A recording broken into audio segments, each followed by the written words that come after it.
जय माता दी मित्रों, कैसे हो आप सब?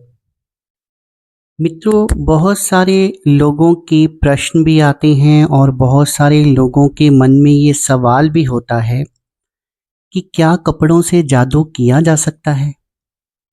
ये आज का विषय है और इसी विषय में आपको एक उदाहरण भी दूंगा जो मेरा एक प्रैक्टिकल केस था और जिसमें कपड़ों की सहायता से ही एक लेडीज़ के ऊपर तंत्र किया गया था जो मेरी क्लाइंट थी और उसे मैंने कैसे कैसे ठीक किया वो सारा आज की वीडियो में डिस्कस करेंगे। वीडियो बहुत इंटरेस्टिंग है और आपके रोंगटे खड़े करने वाली है, तो वीडियो को अंत तक देखना और देखना कि कैसे सिर्फ जो कपड़े हैं वो किसी की ज़िंदगी बर्बाद कर सकते हैं, पूरा का पूरा जीवन जो है वो बर्बाद कर सकते हैं।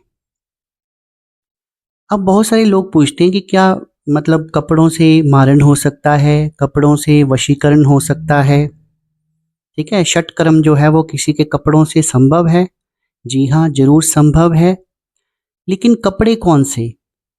कपड़े वो जो आपने पहने हों और जिनको अभी आपने धोया ना हो, यानी कि आपने धोने के लिए रखे हों। लेकिन अगर आपके कोई साफ सुथरे धोए हुए कपड़े लेता है तो फिर उसके ऊपर जो काला जादू है, तंत्र है, वो बहुत कम चलता है, यानी कि उसकी इंटेंसिटी इतनी हाई नहीं होती। लेकिन जो कपड़ा आपने पहना है और पहनकर अभी उतारा है, उसे धोया नहीं है, उसमें आपकी स्मेल होती है बॉडी की, यानी कि आपका जेनेटिक मटेरियल होता है, जिसके कारण क्या होता है कि जो जादू टोना है, जो तंत्र है, वो बहुत ज़्यादा असर करता है। देखिए दोस्तों, ये भी एक स्पिरिचुअल साइंस है। जो जादू टोना कर देते हैं बड़े बड़े तांत्रिक, किसी के ऊपर मूठ घात चौकी छोड़ देते हैं, मारण क्रियाएं कर देते हैं, बहुत बड़ी साइंस है। लेकिन फिर इन चीज़ों को कैसे हटाया जाता है, कैसे इन चीज़ों को देखा जाता है कि किस तरह का तंत्र किया गया है, किसने करवाया है, कहाँ से आया है, अब इसका क्या समाधान होगा, तो ये सब चीज़ें ठीक करना ये उससे भी बड़ी साइंस है। तो स्पिरिचुअल साइंस जो है, आध्यात्मिक जो विज्ञान है, वो एक अलग विषय है और हालांकि कई बार इसमें प्रूफ मांगा जाता है तो प्रूफ देना थोड़ा मुश्किल हो जाता है। लेकिन जब प्रैक्टिकली आपके क्लाइंट्स ठीक होते हैं, प्रैक्टिकली आपके पास जो संगत आती है वो ठीक होती है, बहुत दुखी लोग होते हैं जो आपकी ईश्वर के आगे, उसका मतलब ईश्वर के आगे थोड़ी सी प्रार्थना करने से भी कई ठीक हो जाती हैं।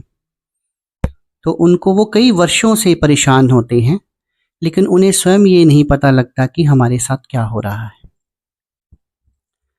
तो आज का टॉपिक है ये, तो शुरू करते हैं। जब सबसे पहले मैं उस क्लाइंट के बारे में आपको बताता हूँ कि जब मुझे बुलाया गया उनके घर, वो जो लेडीज़ थी उसकी जान पहचान मेरे साथ कैसे हुई कि मैंने पहले किसी की शॉप के ऊपर, वो भी डिस्कस करेंगे, बहुत ख़तरनाक केस था।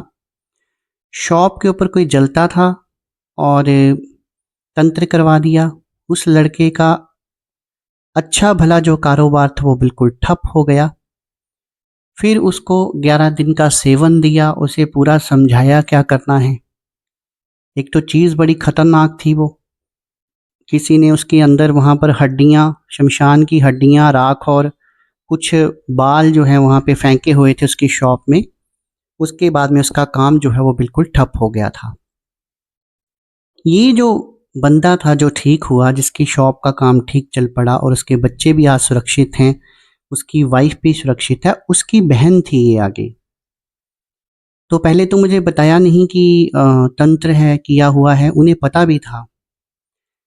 और उसकी कंप्लेंट ये थी कि मतलब कम से कम 10 से 15 वर्ष हो गए थे कि उसको पेशाब में दिक्कत रहती थी, जो उसका गुप्तांग था उसमें दिक्कत रहती थी, जलन होती थी और उसको जैसे वाइट डिस्चार्ज बहुत ज़्यादा होता था, इस तरह की दिक्कतें।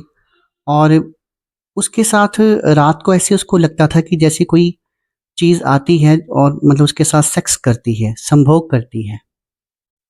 तो ये एपिसोड्स बार-बार होते थे और इतने ज़्यादा होते थे कि मेंटल डिप्रेशन में भी वो थी।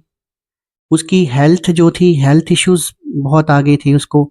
वेजिनाइटिस रहता था, वेजाइना में इन्फेक्शन रहती थी, उसकी बच्चेदानी में इन्फेक्शन रहती थी, उसको 24 घंटे पेन में वो तड़पती थी। इस तरह की दिक्कतें थी, उसने बहुत डॉक्टरों को भी दिखाया, दवाइयाँ भी काफ़ी सालों से ले रही थी, अच्छे-अच्छे डॉक्टरों को भी दिखाया, लेकिन उसको कोई भी फ़र्क नहीं था। जब मैं पहुँचता हूँ उनके घर तो आधा घर उसका बर्बाद हो चुका था। उसकी सिर्फ़ एक ही औलाद थी, एक ही बच्चा था। पति जो था वो सुसाइड करके मरा था। उन्होंने नया-नया मकान डाला था। उसका पति जो है वो कंपनी में जॉब करता था, प्राइवेट कंपनी में। और उस व्यक्ति ने मेहनती बहुत था, बहुत अच्छा था उसके अकॉर्डिंग। उसने मेहनत करके एक बहुत बड़ा मकान बनाया। पूरा कंप्लीट किया हुआ था, पूरा रेज़ोनेट किया हुआ था, बाथरूम्स भी बने हुए थे, रूम्स भी बने हुए थे जैसे गाँव के हिसाब से होते हैं। एंड हुआ क्या कि एक दिन क्या होता है कि उसका ये रूटीन था कि वो हफ्ते बाद घर आता था और जिस दिन उसने जॉब को जाना होता था, जैसे सैटरडे को आता था, संडे को छुट्टी होती थी, मॉर्निंग में वो जल्दी निकल जाता था। 5-6 बजे उठता था, तैयार होता था, निकल जाता था। कई बार उसकी वाइफ़ सोई रहती थी, वो उठती भी नहीं थी और वो निकल जाता था। तो वाइफ़ ने सोचा कि ये एक रेगुलर रूटीन है। वो जॉब पे जाने के लिए सोमवार जैसे मॉर्निंग में 6 बजे वो उठा, साढ़े 5-6 बजे के करीब, और उसने सोचा कि वो चला गया है जॉब के ऊपर। लेकिन जब उसने बाइक जो है वो बाहर देखी तो उसे थोड़ा शक पड़ा। वो बाहर निकली तो एक आम का पेड़ था पास ही, वहाँ पर ही उसने फंदा लगाकर अपनी जो जीवन लीला है उसे समाप्त कर ली थी। लेकिन ये हादसा हो चुका था जब मैं उसके घर जाता हूँ।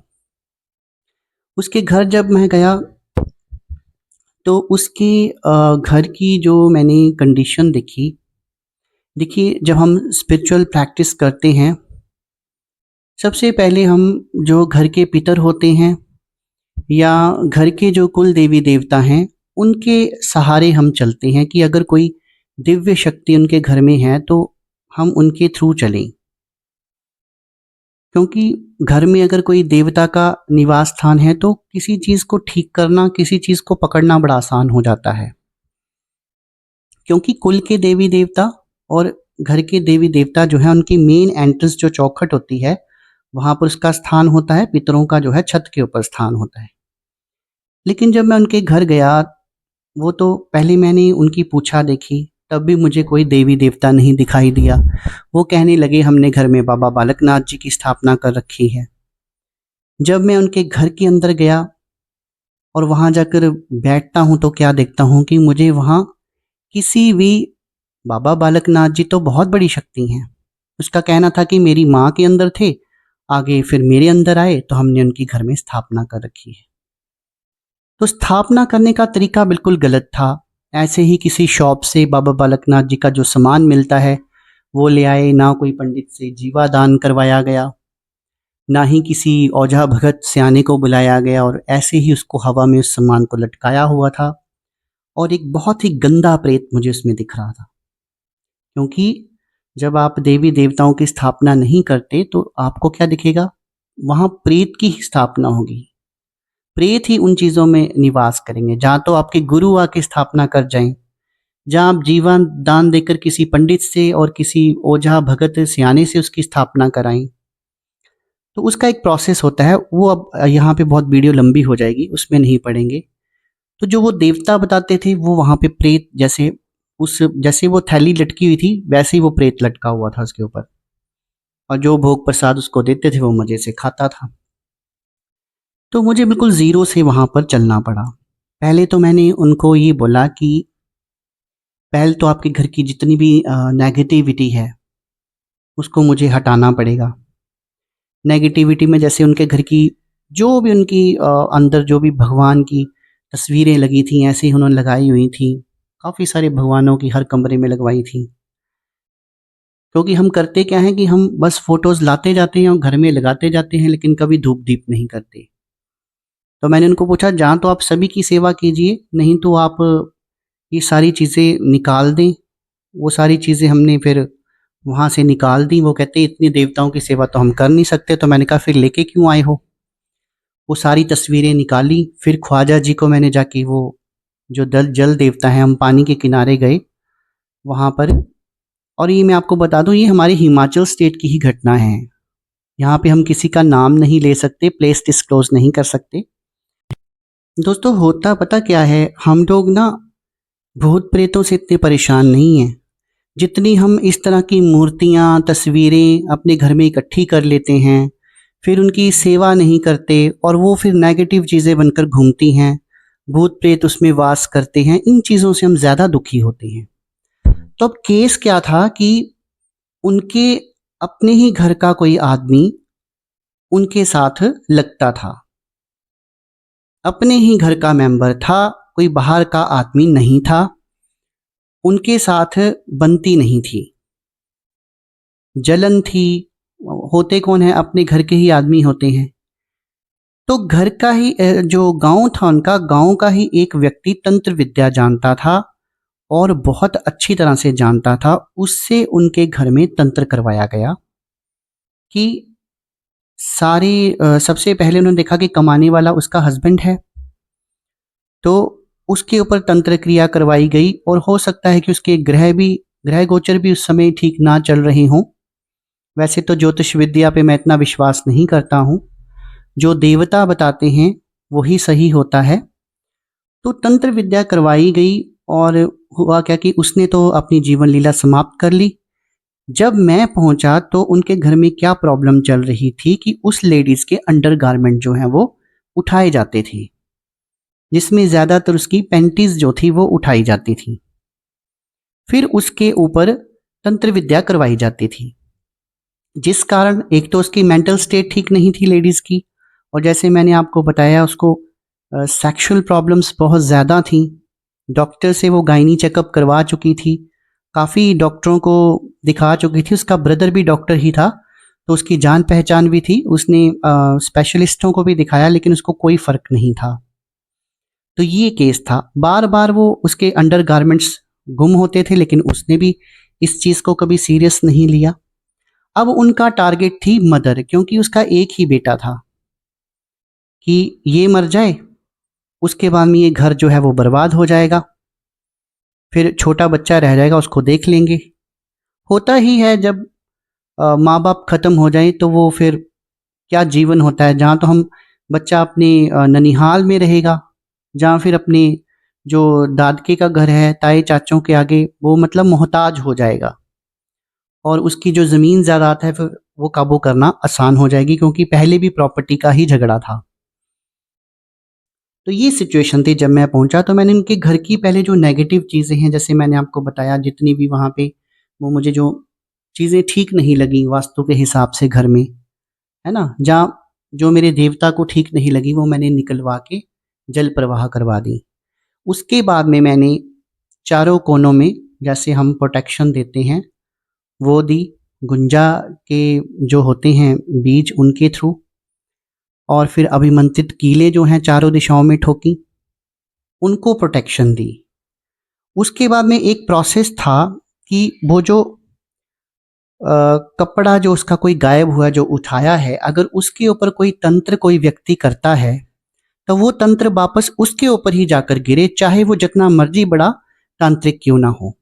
उसके लिए मुझे फिर उसी लेडीज़ का एक अंडरगारमेंट चाहिए था, वो मैंने उससे लिया, और मैंने उसके वहाँ थोड़ा पाठ होता है, कुछ मंत्रों का जाप होता है, और फिर वो बीच में गुंजा की माला पर होता है, फिर वो सामग्री बीच में रखी। सारा प्रोसेस नहीं बताऊंगा आपको।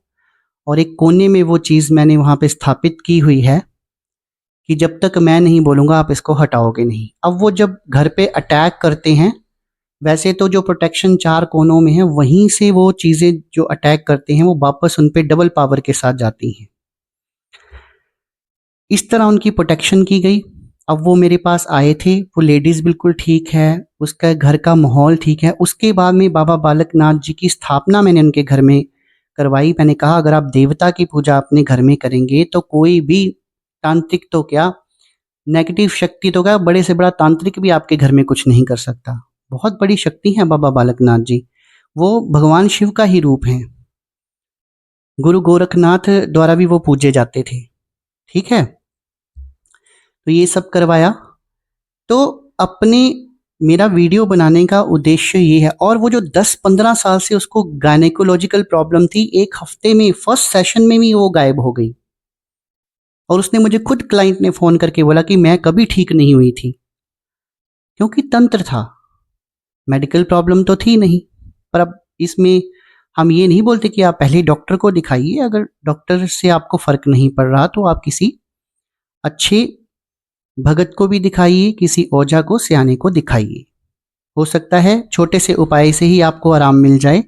तो मेरा ये आज वीडियो बनाने का उद्देश्य ये था कि हमारे कपड़ों से तंत्र विद्या नहीं हो सकती, इस भ्रम में आप नहीं रहिए और अपने कपड़ों का जरूर ख्याल कीजिए, खासकर अपने अंडरगारमेंट्स का। और कभी भी किसी को अपने कपड़े देने हैं तो वो पहले अच्छी तरह से सर्फ में धोना है, उसको साबुन से धोना है, डेटॉल में से निकालना है, थोड़ा सा डेटॉल भी डालें, और फिर ही किसी को अपने कपड़े देने हैं, ऐसे नहीं देने हैं। तो ये भ्रम दिमाग से निकाल दीजिए कि ऐसा नहीं हो सकता। बहुतों के घर बर्बाद होते हमने देखे हैं, पर ये केस जो है बहुत ही, मुझे इस केस के साथ मैं इमोशनली अटैच्ड भी हो गया था, क्योंकि हस्बैंड उसका जवानी में ख़त्म हो गया, छोटा सा बच्चा रह गया। फिर वो औरत अकेली रहती थी घर में, उसको भी नहीं छोड़ रहे थे। हाँ, और वो मेरे इलाज करने से वो बंदा पकड़ा भी गया। ये भी मैं आपको बताना चाहूँगा इस वीडियो के माध्यम से। वो गलत काम जो करते थे, वो अपने घर के किसी 15-16 साल के लड़के को भेजते थे। तो 15-16 साल का लड़का, हालांकि सीसीटीवी फुटेज भी वहाँ पे थी, मैंने बाद में सीसीटीवी फुटेज उनको वहाँ पे कैमरास लगाने के लिए कहा। वो आया, उसने एल्युमिनियम डोर तोड़ा बाथरूम का, और अंदर से वो कपड़े निकाले और फिर वो अपने घर ले गया। तो दुश्मनी निभाने के लिए अपने बच्चों को भी लोग इन्वॉल्व करते हैं बीच में, क्योंकि लोगों की ये सोच होती है कि 15-16 साल का लड़का, नाबालिग लड़का पकड़ा जाएगा तो ये एक और डायरेक्शन में बात चल पड़ेगी कि वो थोड़ा साइको था, वो ऐसा इसलिए करता था, और जो असली बात है वो बीच में से छुप जाए। लेकिन मैंने उनको बोला था कि मैंने जो तंत्र किया है आपको प्रैक्टिकली सामने पता चल जाएगा कि कौन बंदे हैं, वो ट्रेस हो गए थे बंदे।